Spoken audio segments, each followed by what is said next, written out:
Okay, so I think we'll start. We always see a full room at the bifurcation sessions, so welcome. I hope this will be an interesting session.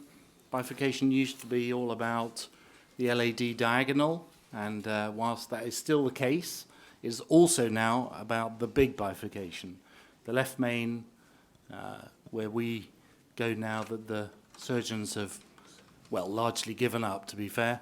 And so we're going to have several talks on bifurcation left main stem disease, and should be lots of opportunity for discussion. There'll be microphones around, so please do feel free to raise your hand or come to a microphone and for the discussions in between our presentations. So we're going to start off. Goran Stankovic, President of the European Bifurcation Club, is going to start with the really rather amazing Visible Heart Lab.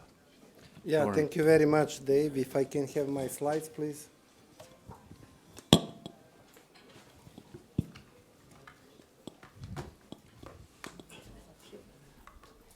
there it is. Here it is. This one? Yes. Perfect. Thank you very much. You're welcome. And it's down. And the rest is pretty regular. So Visible Heart Lab, it's really impressive technology.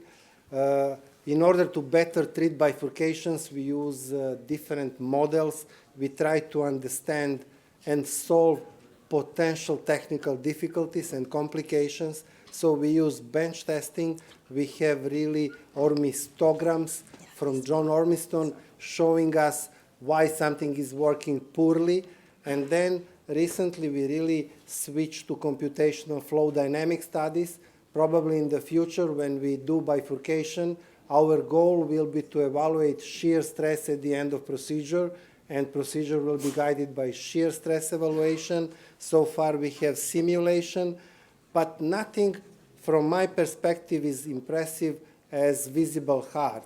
And I like when I read this one that University of Minnesota's Visible Heart Lab is the only place in the world where researchers can study beating heart outside of the body. And Paul Laiso, who runs the high-tech facility, says he feels sometimes like he's working in episode of ER because you have to defibrillate this heart to start beating, and it's perfused. So this is how it looks like. It's a really powerful set for studying procedural characteristics, and in collaboration between Medtronic and the University of Minnesota, you have really multiple different techniques tested. So it's functionally perfused beating heart at physiological pressure, and you can use multimodality imaging, which allows you detailed studies of device and tissue interactions. So it's not used exclusively for coronaries, it's used also for valves, and you can see combination of echo, angioscopy, so you can really have different perspective and understand better the third dimension that we frequently miss when we base decisions on angiograms only. Since 2012, there is a cooperative project between European Bifurcation Club and Medtronic, so we work together on bifurcation education with the objectives to optimize bifurcation technique and validate, of course, the outcome of procedures. So lesion, patient, operator specific considerations are assessed, utilizing multimodality imaging, including angioscopy, and of course we try to evaluate procedural technique and stent design impact on every step of the procedure. So I had really privilege to go with Professor Gonsalves in March this year to Visible Heart Lab, and here is just part of what we did, and it was quite impressive. And you can see here that if you don't do proximal optimization after stenting of the main vessel, and this is what usually happens inside of the left main, you really have grossly underexpanded stents, so your wire most frequently goes outside of the stent, underneath into the circ. And we were really able to do OCT evaluation, and you can really quantify now the amount of underexpansion. So we are really trying to define potential problems, and we wanted to work exactly on each of the procedural steps. So importance of proximal optimization technique, importance of side branch access, then the impact of various levels of overlap with kissing balloon technique, and of course evaluation of the final result. And during this procedure we use resolute onyx, and we really can evaluate all the benefit for precise deployment, for even symmetrical scaffolding, easy recrossing because of wide opening of the cells, capability to clear metal from the ostium of the side branch during side branch balloon inflation, and then during the kissing with repositioning of the carina in the center, and you can see really conformability at the end. Look here in this image, we were really able to reconstruct natural two dimensions inside the same metallic stent. Large diameter proximally, small adequate diameter distally with wide opening towards the side branch. So we really see a brilliant future in this cooperation. Next step is to use micro CT and then create virtual reality, and I really hope that soon we will have privilege to present those data. So we really have extremely positive experience by learning state-of-the-art imaging impact on stent behavior in coronary bifurcations, and we really had privilege to test all different techniques. So part of future studies will be based on shortcomings detected during this evaluation. I thank you very much for your attention. That's a great start. Thanks, Goran. We'll open this up for discussion now. I would like to ask you, I mean, I think the visible heart is absolutely amazing because you really can see exactly what you're doing. And as you say, so the wire going behind the stent, whereas previously you think, no, surely that can't happen, but really it does. Did you get an insight from the work you did there as to any particular techniques which you thought actually in the visible heart, it showed you that potentially it's not a very good technique? Yeah. Thanks. It's more on the steps of various techniques. In general, with two stent techniques using upfront like culotte or decay crush, by recrossing proximally, you are really surprised by the amount of metal that you are squeezing at the carina level. For example, what we see in regular practice, in culotte, sometimes if you don't cross really distally, you see that haziness that you cannot get rid of. And then if you do visible heart, if you cross a little proximal, then you see amount of metal that accumulates at the level of carina that you cannot get rid of. And for decay crush, with asymmetrical expansion of two balloons, you really have huge deformation of the stent at the level of the ostium of the side branch. Whether this has clinical consequences or not, I cannot tell at this moment, but this is something that was very surprising for us to see how small proximal crossing instead of distal results in huge deformation inside two stents. And then you understand why you see something on angio that was very difficult to explain. So Goran, what about post-stent kissing balloon inflations with two balloons versus a single port balloon? Do you have the opportunity to look at on the animal model? Yeah, what we did. Whether it's more symmetrical. Yeah, and thanks. so forth. Thanks also for that question. First, we have to clarify it's a pig heart, so there is no atherosclerosis over there, so we cannot say whether it reflects also in humans in the same manner. But the amount of elliptical deformation that we create in our minds for two kissing balloons does not really reflect in something that we are able to see with angioscopy from inside. And also, there are no clinical data showing detrimental effect of elliptical deformation. What we saw is that with a second pot, if you go more distal, and it's very difficult to control position of the second pot, you really shift carina in one or the other direction. So probably if you need to do second pot at all, it has to be done very proximal. So that suggests that pot side pot is a technique which one has to be a bit cautious about? Absolutely, and I am cautious in general, except for small side branch. For big side branches, pot side pot is not my preferred technique. No, nor mine. Anyone have any questions or comments they'd like to raise?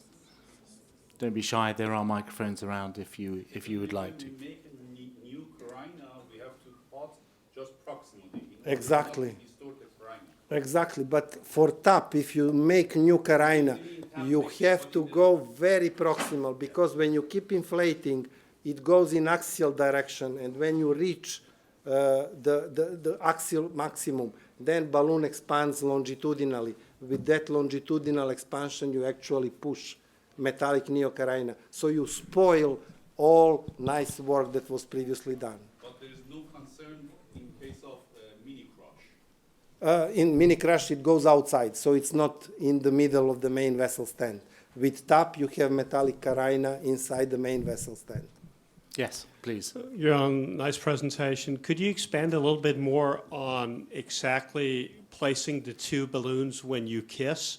I mean, I do it when I kind of place the two markers on top of each other, but I could also pull it back quite a lot, and then I get quite a long leg on the Y. What happened when you did that in the lab? Yeah, so we didn't precisely measure with OCT, we just acquired measurements. I hope next time we meet I can give you more data. But as a general recommendation of the European Bifurcation Club, we try to use short balloons and not to overlap proximally. If you try to limit overlap for the polygon of confluence, is the largest diameter of every bifurcation. In that case, the amount of elliptical deformation proximally is minimal. So probably if you use short balloons just to stay overlapped in that segment, you don't need to do second pot. But it's interesting that I think, as you said, the elliptical deformation of the stent is like kind of, so what? I mean, in the sense that it's never been shown that it's Exactly. necessary to have a Exactly. pure circular Exactly. lumen. And if you do MSCT, CT scan, then in polygon of confluence, it's anyway elliptical. So elliptical is in the natural bifurcations. But you know that fear not to overlap proximally because you will have proximal stent deformation is something that we keep investigating. And I think it's very important that we continue in that way and collect data. It's much easier if we have data to document. It's really not that harmful. I suspect failure to oppose the proximal stent struts is more of a problem than the elliptoid final result, in that we do that quite commonly. We're just not conscientious enough about our final pot and that final pot balloon placement, and we commonly leave stent struts under-deployed in that position. Yeah, thanks, Adrian. I think when we inflate two balloons simultaneously, we have also partial collapse at the proximal edge. Yeah. Yep. And that's the main reason why if you do second pot, you do it exactly at the proximal edge, trying not to head towards the carina. I hope you agree. You are No, I nodding. completely agree. I remember doing a live case once where I'd done the kissing inflation, but hadn't quite brought it all the way back to the main. And when we did the OCT run that the audience demanded, there was a little bit of incurving of the Bottleneck. stent at the very Yeah, proximal end. bottleneck. You know. So yes, it absolutely happens. Any other comments from the audience? Okay, well that was a great start. Thank you very much, Goran. And now Adrian Banning is going to talk us through a provisional approach to the left main stem. Thanks, Dave. Thanks to Medtronic for asking me to present a case during this session. These are my potential conflicts. This is a 74-year-old male with hypertension with a typical history of stable angina, severe lung disease which precluded consideration for coronary artery bypass surgery. And he presented with an isolated left main disease on an angiogram, which I'll show you in a moment, which is a 111 lesion. The EBC left main trial is 3/4 recruited, and it is recruiting patients with 111 left mains to either a provisional approach or a dedicated two-stent approach. This patient was randomized within the trial and randomized to a single stent provisional approach.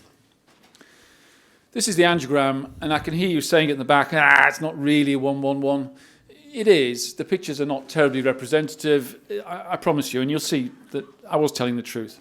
It's not really a trifurcation, it's an early marginal, but you could call it an intermediate or a ramus if you wish. But that was the lesion. And you might like to think about how in the back you would treat this, whether normally in your practice you'd put 2 stents in or 1. I think quite a lot of people would bang a stent straight down the AV circ and then 1 into the LED and say, yeah, that'll be fine. But particularly with the 3 vessels, I think there is an advantage to a simple approach if we can do it.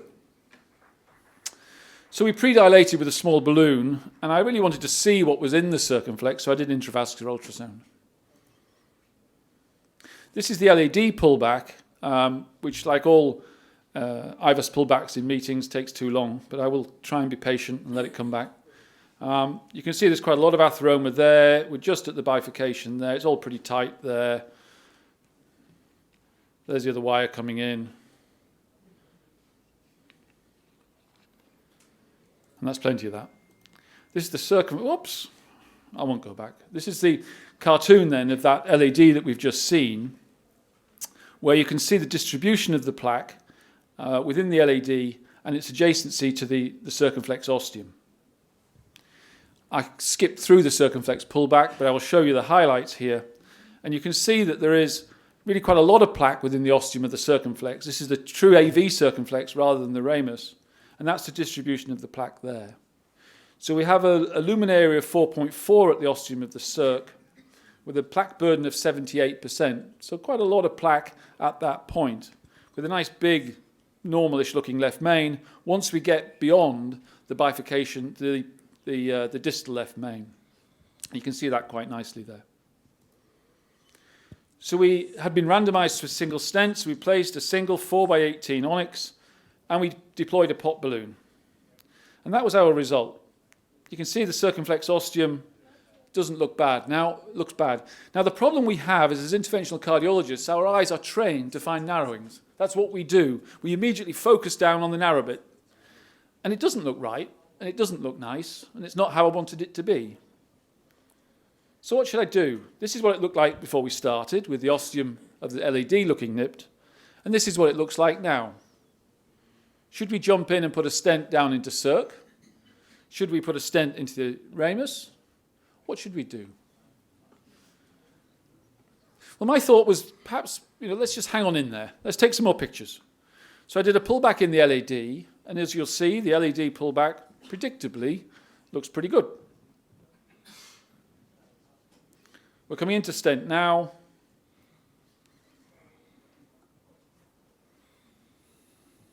We'll pick up the circumflex wire at about 7 o'clock in a minute, which you just see there. And the result in the main really looks very pleasing. And we'd anticipate that, I think. I did a gentle inflation with a small balloon, and I put an IVUS probe down the circumflex. And you can see from the circumflex that there is a reduction in lumen area, but there's no dissection, there's no real plaque shift, there's just a smaller area than we had before. There it is. So what have I done? Well, there's the LED result. It looks like a big fat drain pipe all the way down. Well, that's kind of what we kind of wanted. And here we are with the circumflex pullback, and we can see that the circumflex area is now only 4 at that point. Well, why is that? What have I done? Well, what have I done is I've put my pot balloon too deep. I've overexpanded at the distal LED, the ostium of the LED, and moved the carina, thus making the circumflex look nipped. That's the mechanism of the problem here. And that is correctable without me putting a further stent in. So with pre-dilatation, with a kissing balloon, and then most importantly, a very, very careful repot, putting that pot balloon where it should be, not where I thought it was. And one of the things that you'll find when you look at where the pot balloon should be in every all literature out there, the pot balloon position jumps around all over the place. To my mind, in clinical practice, there is much more risk from putting your pot balloon too deep than there is from putting it in too proximal. And we really need to be really careful about putting our pot balloon in the right place. But with careful pot, after kissing and final pot, this was our angiographic result. And there's an intravascular ultrasound to follow, which I'll show you. So this is the circumflex now.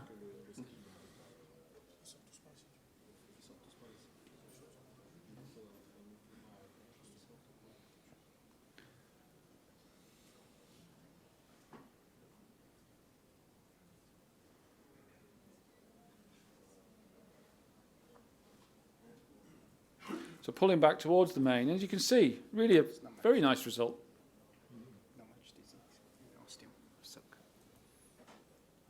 And when we scheme out our minimum lumen area, the minimum lumen area of the circumflex now is 7, with a fantastic result in the main. So what we've done there is just, I think, illustrate how, firstly, as interventional cardiologists, we're generally desperate to put a second stent in. It's what we kind of think we want to do. And the urge in left main is greater than anywhere else. There is a real desire to put a second stent in. But I think if we try and keep it simple and try not to put a second stent in, it's actually the braver man or lady that does that. And that by trying to keep this simple, although actually it still took me an hour and a half with all those damn IVUS runs, we got a very nice result and got away with a single stent, which we know is better for the patient in the long term. Thank you very much.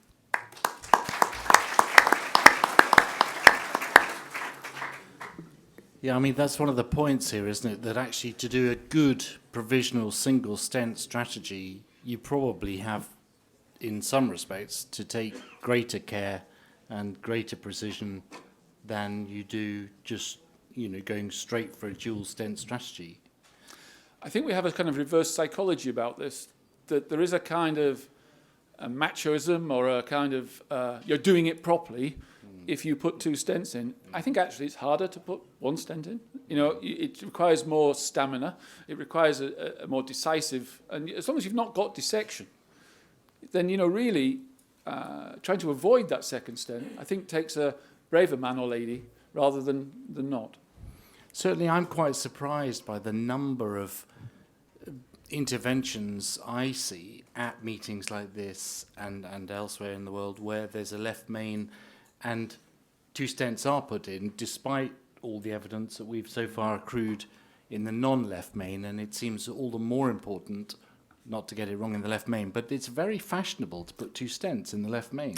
There's some nice data from Excel looking at 1 stent versus 2 stent.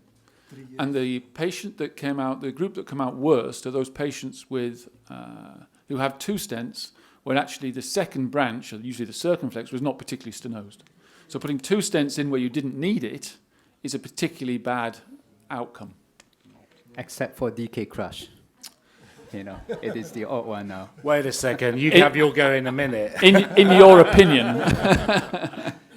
But I think the comment about DK crush I would say is, those people who do DK crush do it carefully, consistently, and with a rigour. And if we do this, in my opinion, if we use either provisional or callot with the same care and rigour, we get a pretty good result. And I think actually doing the technique that you do, but doing it carefully, sequentially, and with diligence, then you will get the good results. And I think that perhaps spans the answer for me. Thank you very much, Dr. Banning. Very educational case.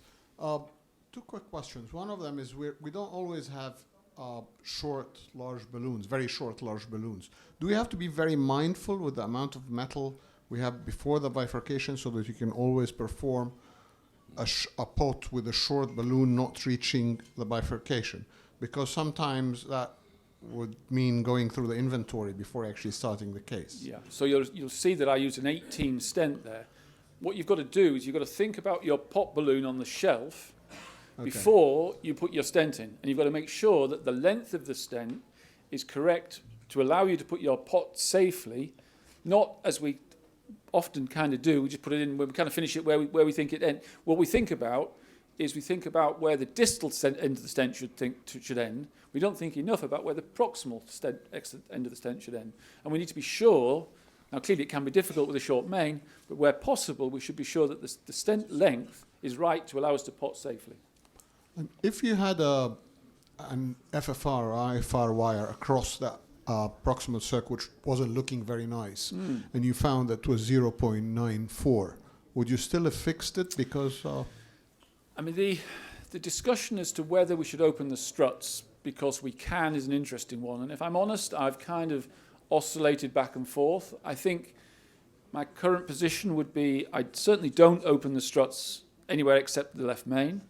I tend to open the struts in the left main again, partly because of OCT pictures of bits of clot hanging on struts. And so I've kind of gone back to that a little.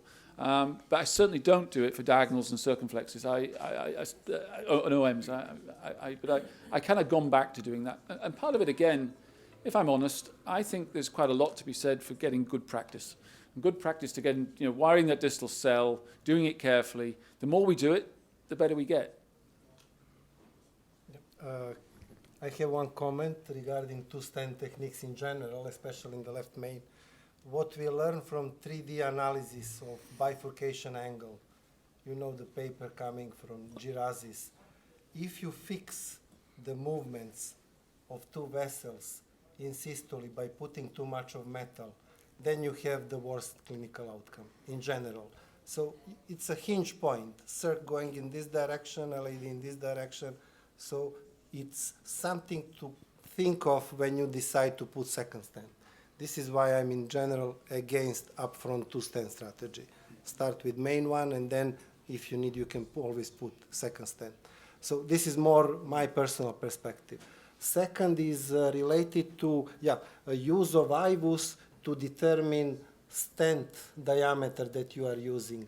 I'm very cautious with that one because plug burden inside, some negative remodeling can be misleading. So again, word of caution, not to use IVUS to decide on the stent, but to rely on angiography and the lumen. So size to the distal vessel. Yes. And then bring up the proximal portion of your stent to the main parent vessel diameter. Exactly. Yeah, because plug burden has impact, and shifting the plaque can contribute to compromise. What was slightly unusual in this case was the lack of calcium. I mean, this was all very soft plaque, which was somewhat unusual. So these were my... I think the other thing I would say about two-stent techniques is there's nothing worse than a two-stent in the left main where the circumflex stent hasn't been deployed properly. I mean, I think that really is bad for you. In our center, we do OCT on 80 or 90% of all the left mains that we do. So we use a lot of OCT in this situation. What we see is a lot of recoil in the left main. For one thing. The other thing is that we also see a lot of lack of stent apposition. So the most important OCT to do is actually the last one, because it's not the size that you actually thought it was, and you don't have stent apposition. So I think not doing the second pot, doing the OCT, and then doing pot, if you need to do that afterwards, I think is more important. Fully agree with you. Comes back to the availability of balloons on the shelf. So having a 5.5 or a 6, 8 or 12 balloon, the people haven't got them. Yeah, and I also just recall there was a paper showing that 50% of left mains are more than 4.75. I think that is a surprise. I was just in the morning session and in a trifurcation where all the where the left main, the ramus, and the circ were all 3 millimeters, and they put in a 4.5 millimeter, expanded it to 4.5, and obviously that is going to be too small. So, Dr. Manik, can you tell us about this OCT finding of thrombus in the struts? Because I don't do routine kissing across the stent struts following a provisional stent approach, and you talk about this thrombus. Can you tell us more about it? Certainly not my work, but it was some data presented by a Korean group at EBC. I don't know whether the guys can remember it better than me, but it was just basically angioscopy at, I think, 2 to 3 months post-procedure. And it's not dissimilar to some of those pictures that you saw of scaffolds with bits of clot hanging on them. I mean, I don't, as I said, routinely kiss non-left main bifurcations, but I've gone back to, I've oscillated a little, but I tend to, unless it's a tiny circumflex, but I probably wouldn't. There's also nice data, about the need for dual antiplatelet therapy in two-stent left mains, and I think that's coming through quite strongly, really, that prolonged dual antiplatelet therapy beyond the first year, if you have a 2-stent left main, probably does seem to have a better outcome. We don't do that either, but there is some data to support both those statements. From the audience, who does left main stem angioplasty? Do you mind raising your hands? Okay, so really quite a lot of you. And if you have a bifurcation, would you mostly end up with 2 stents? Oh, hands up. Or would you mostly end up with 1 stent? Okay, so really, okay, so it's a very, very well-received message in a sense that if we can use 1 stent, we should use 1 stent instead of 2 where it's reasonable to do so, which turns out to be the majority of cases, I think. But you know, there are ongoing trials, as Adrian alluded to. You know, he's randomized that patient into a trial comparing the 1 versus 2 stent techniques, and of course we also have the DK crush data. So Adrian, thank you very much.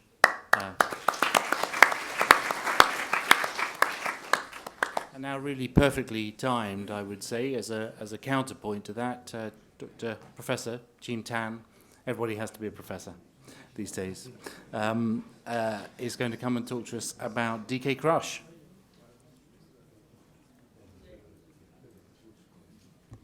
First of all, I'd just like to say that I'm not an investigator of any of the DK crush trials. I'm just a supporter in spirit, because Dr. Chen Xiaoliang, who pioneered the technique, is a good friend of mine. But truly, there have been the only exceptions as far as 2 stents versus 1 stent story goes is actually in the DK crush. In 2 different clinical trials involving left main intervention, DK crush in DK crush 3 and DK crush 5 have shown to be superior to the comparator strategy. In DK crush 3, it was superior to a keloid stent technique, and in DK crush 5, it was superior to a provisional left main stent strategy. So what is DK crush? It is a 7-step procedure, so it's a little bit complicated compared to most of the 2-stent approach. First, it requires a side branch stenting, then followed by a balloon crush, then followed by a first kissing balloon inflation. Then you have a main vessel stenting, followed by a port, then followed by a second or a final kissing balloon inflation, and then finally you will do a report again. And we will recommend IVUS guidance in many of these DK crush cases. And so if you need to do IVUS, it is not 5 steps like agents did. We recommend only a 3 steps IVUS. So a 7-step DK crush plus a 3 steps IVUS to guide the entire procedure. So this is a case. This is a 63-year-old gentleman, no risk factors, good LV. It's got a 111, the Medina classifications of the distal left main. All right, so you clearly can see. So decision was to adopt a DK crush technique here. So you do your first IVUS after initial pre-dilatations with a small balloon. And in this first initial IVUS, you will be looking at your pre-dilatations results. Then you will be sizing your side branch. And you're looking for a healthy distal landing zone in the side branch. Then you will size your main branch. Again, you want to look for a healthy proximal as well as distal landing zone. And finally, you want to decide on the port balloon size that you're going to use. So this is the IVUS pictures of this particular study. So I'm just showing you the longitudinal view of the LAD left main view.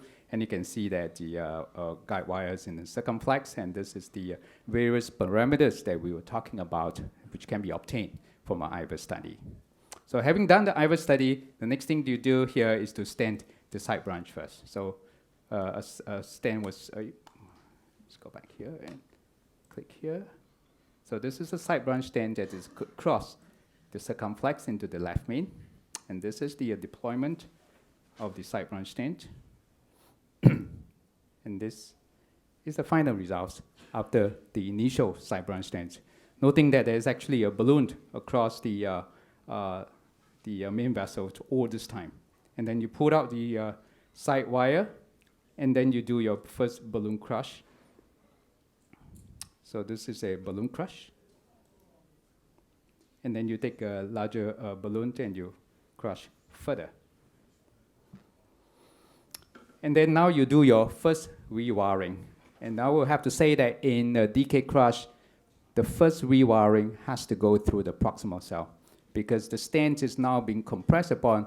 If you go by the distal cell approach, you're going to be going from outside the stent and going back to the left main. So the first rewiring approach recommendation is through the proximal cell. So then after you have crossed it and then you have crushed it with a main vessel balloon, you will now do a re-evaluations. You will now re-evaluate the main vessel and see the crush evaluations. You want to now identify the position of the wire across the strut into the side branch, and then you plan for your main vessel stenting. So how do we decide on IVUS if your wire is in the proximal or distal cell? So this is the wire in the proximal cell of the stent. All right, so we just sort of take a midpoint here. Anything that is proximal to the midpoint is proximal cell. Anything that is distal to the midpoint is the distal cell. So this is your second IVUS evaluation. Now you know where is your landing zone for your distal left main, distal LAD, as well as the proximal left main. So this is the first kissing balloon inflation. So we took a 3.0 and dilate, and then followed by a 3.5 in the main vessel, and this is the first casing balloon inflation at 14 hemispheres. And then this is now followed by a stenting across the circumflex from the left main ostium into the LAD. And this is the stent that is deployed. And this is the picture. This is the stent that has been deployed. Having done that now, we do the port. Okay, so this is the port approximately of 4.5. Then we pull back the port balloon a little bit to make sure that you flare up the ostium. And then this is the result of the port. Now you're going to do a second rewiring. Now the second rewiring in the DK crush technique is one where we recommend from proximal or to the mid cell and not to the distal cell. The reason is because of the bench study that has been done. So in this bench study, if you go by the proximal stent cells, in a model where you can see a right angle 90-degree bifurcation, you find that there's actually a lot of gap in the carotid area. If you go by a distal cell, in a 90-degree bifurcation, you again run the risk of coming out from the stent struts and going into the stent and creating again a gap within the cells of the side branch. So the recommendation is still a mid proximal to a mid second rewiring. And we also know from the DK crush versus culoid bifurcation kissing balloon is that frequently when you do a final kissing balloon inflations in the culoid technique, there's this napkin ring restriction at the POC area. And this, you can see, is a potential site for restenosis in these patients, in this model here, where you have a suboptimal stent deployment. So a two-step final kissing balloon inflations is recommended. Side branch, main branch, and POC concurrent simultaneous balloon inflation, followed by a port. This is the results.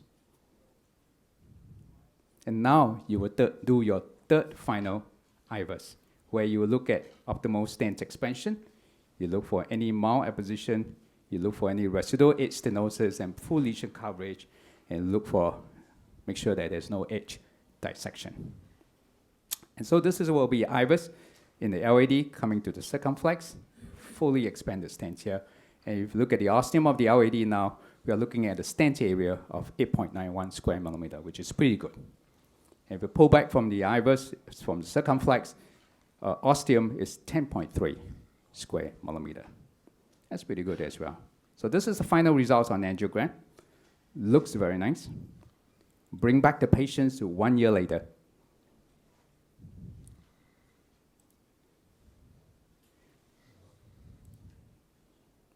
Still fully patent. So that is DK crush for left main with at least a medium-term to reasonable sustained results. Thank you very much.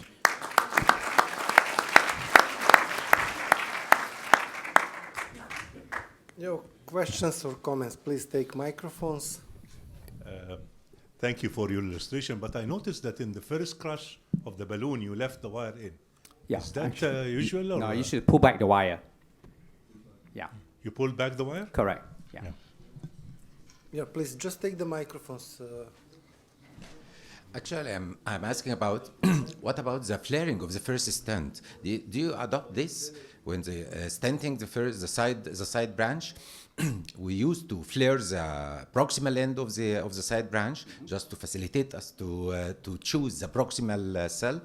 What about this technique you do? So in a DK crush, You get what I mean? so you will cross first. No. When it's stenting of the side branch, Yes. you do it stenting of the side branch, and after you get the balloon from the side branch, we can flare the proximal end or the bifurcation just to facilitate us to cross from the proximal end before crushing. But yes. you can use also non-compliant balloon to optimally expand. yes.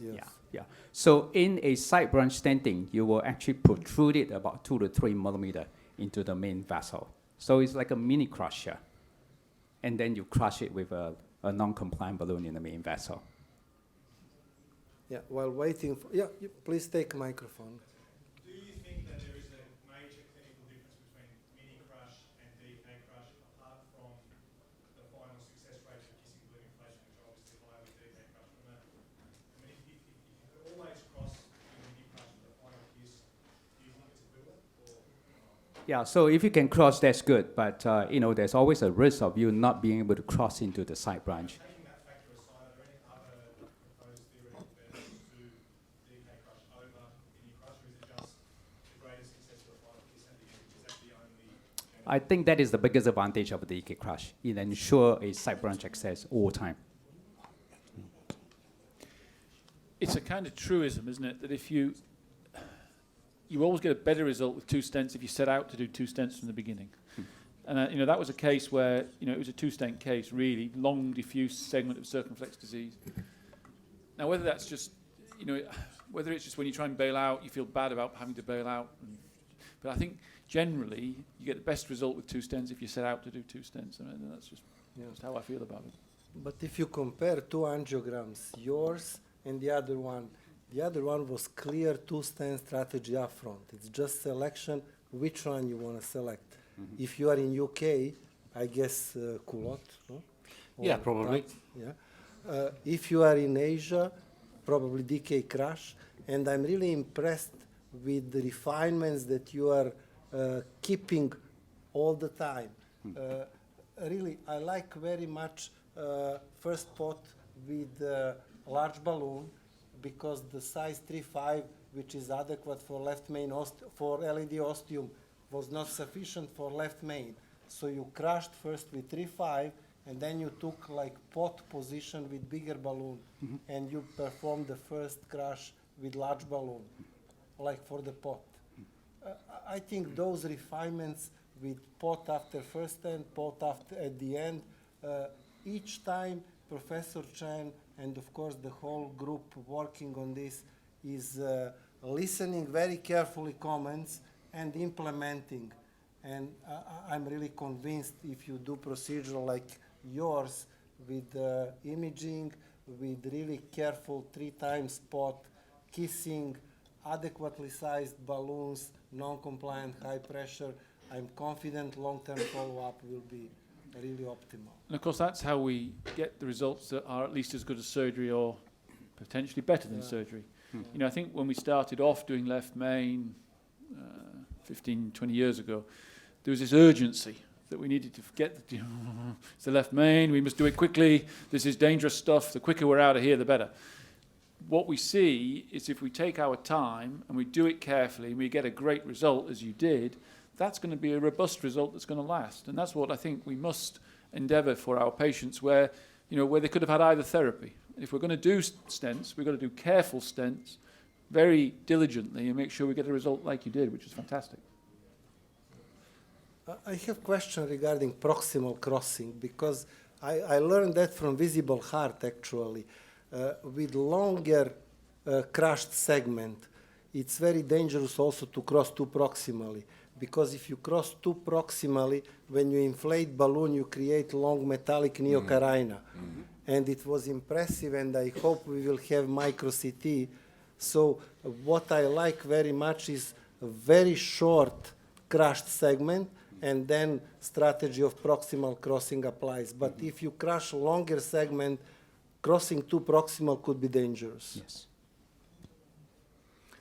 I think I've been musing about this for a little. I mean, what you've shown is a fantastic case and beautifully done.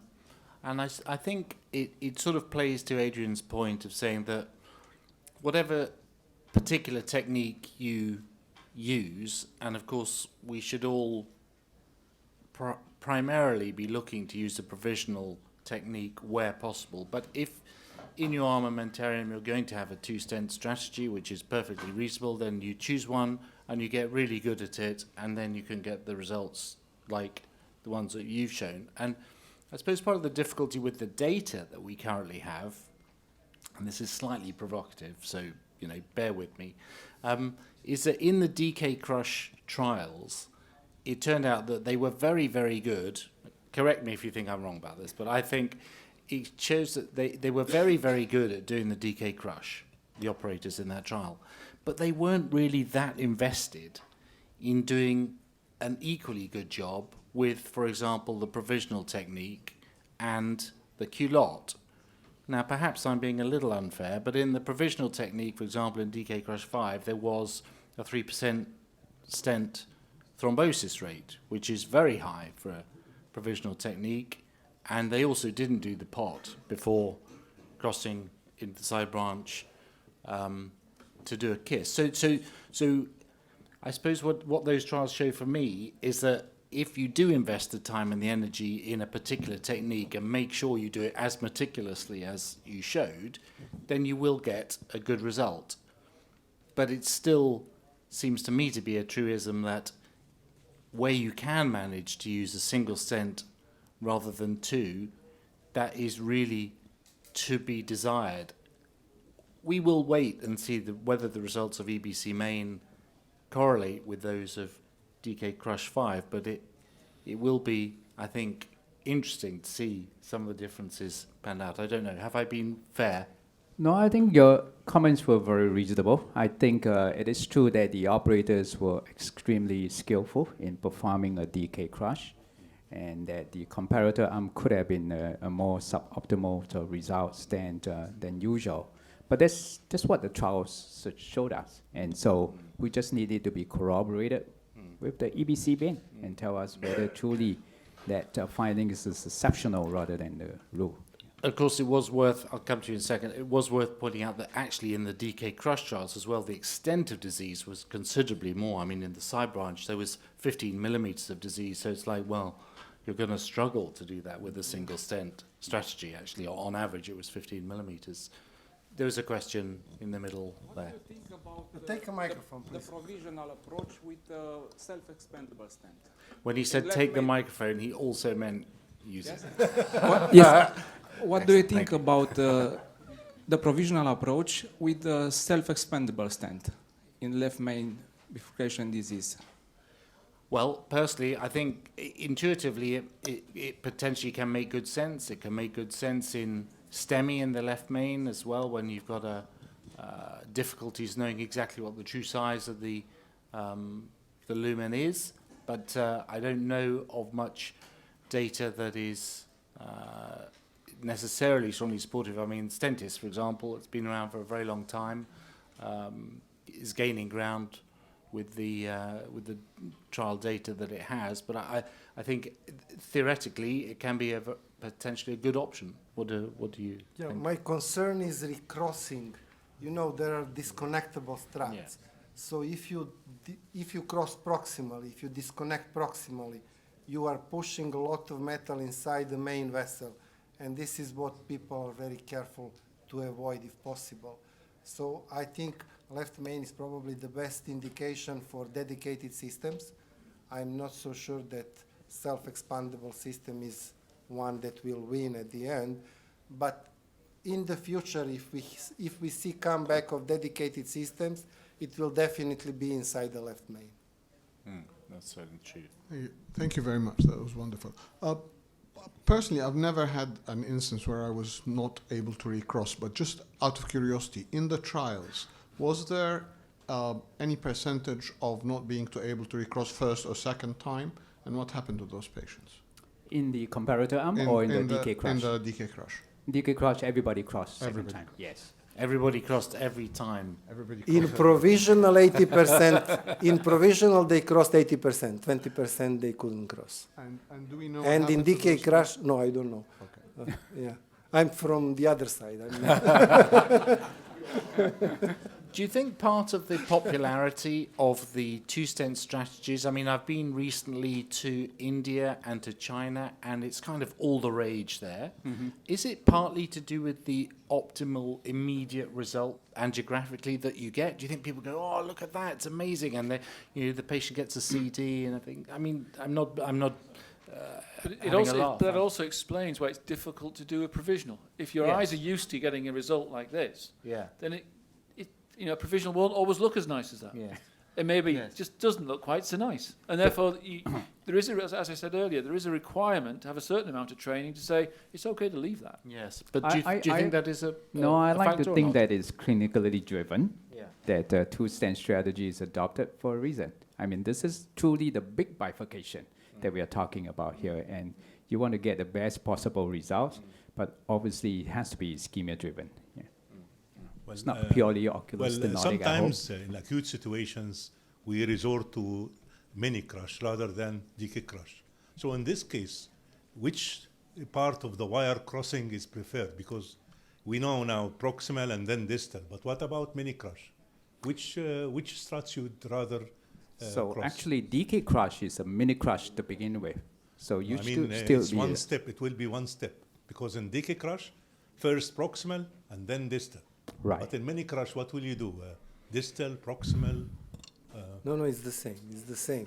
It should be the same, yeah. You are bending at the ostium of the circ. You are bending the stent from the circ, so there is a gap, and then you try to avoid that gap, not to go with wire, because if you go with balloon, you expand the gap. So you'll make it distal this time. for No, the- you always do proximal. Always proximal. You just try to limit the amount of metal that you are crushing. Okay. And you know what is interesting for me? There is Korean study. They do crush, mini crush, whatever. They do FFR in the side branch before KISS. Mean FFR value was 0.94. And then they did KISS, and it raised to 0.97. So if you do FFR guided, good FFR before KISS does not mean procedure is optimal. We know long-term follow-up is poor. But if you see bad FFR in the beginning, so something is really very bad. I don't know if somebody is doing, again, FFR evaluation, or now you are 100% confident kissing will be done. I think kissing offers you the safest and the most assured outcomes. Yeah. So I will go for kissing. And most of your patients, when you do a left main bifurcation, do most of them come back for an angiographic follow-up, or it's just a minority? Just clinical follow-up. The one thing we haven't really talked about is the kind of the Achilles heel being the ostium of the circ. Which technique, two-stent technique, do we think gives us the best result at the ostium of the circ? Well, I think if you go by DK Crush, again, DK Crush 3 tells us that it is a superior technique compared to I'll lob them up, keloid. you smash them. But I know that there are a lot of keloid stent trials that shows just as good results. So I guess it depends I on guess you just have to optimize the results as best as you can for the circumflex, which is really the Achilles heel, as you said.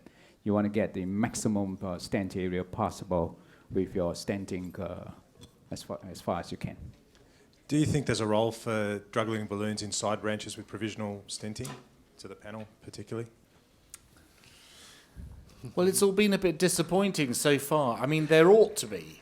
in a sense. But with the standard provisional approach to, let's say, LAD diagonal, which is the majority, actually the results with your standard stent, pot, kiss approach is so good that despite the fact that you've essentially injured the endothelium of the diagonal with your balloon, it doesn't seem to have much clinical consequence, or the clinical comeback rate is so low that the driver, if you like, for having the drug-eluting balloon instead is relatively weak, although intuitively it makes sense. What do you think? Yeah, available data are against, and also my personal perspective with currently available paclitaxel systems, I don't think that we will beat the results of non-coated balloon. With sirolimus, I don't know. Will be nice if somebody publishes some positive outcome. We have the only study coming from Kleber from Germany, small study and negative. So I don't think we can base decision to suggest DEB on one negative randomized study and plenty of non-randomized registries with outcome going from very bad to very positive. So I don't think we have evidence to recommend. Do you think, Adrian, do you think it might have a role in the left main? I think the problem in the left main is often just expansion, isn't it? And that's the issue. And I think, you know, if I was going to change outcomes in the left main, it might be lithotripsy and more rotablation and calcium modification. Yeah. You know, the second stent for me is often to keep the vessel open for the side branch, and I don't necessarily see that the drug-eluting balloon is going to help me for that. But I guess if I had a tiny side branch and I felt I had to do something, the drug-eluting balloon might be something that I would do rather than a stent. Relative lack of enthusiasm, I think.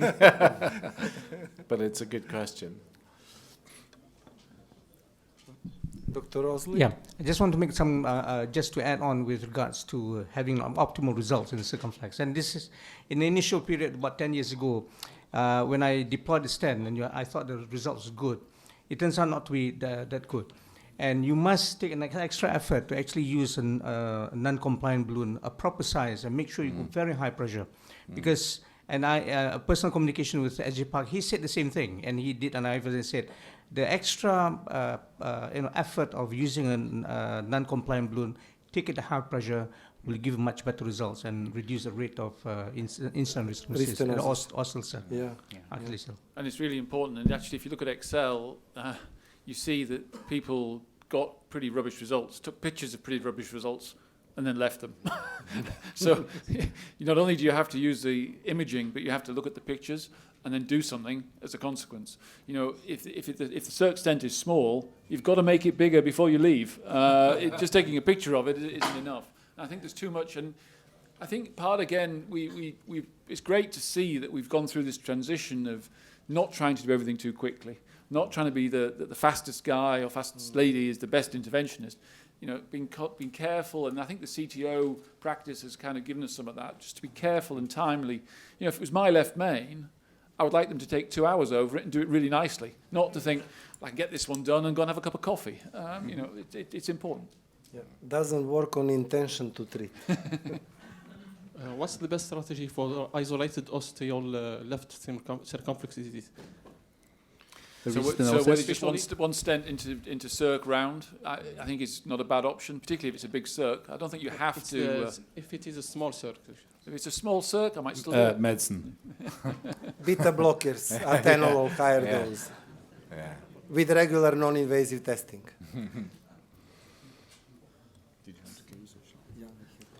Yes. So, go on, So, please. thank you very much. Thank you very much, team. Thank you very much.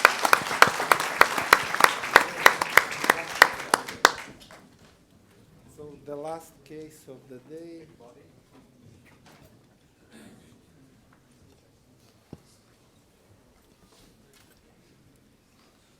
We discussed today contemporary treatment strategies for left main bifurcations, really based on real-world practical cases, one of single, one of dual stent strategy, DK crash.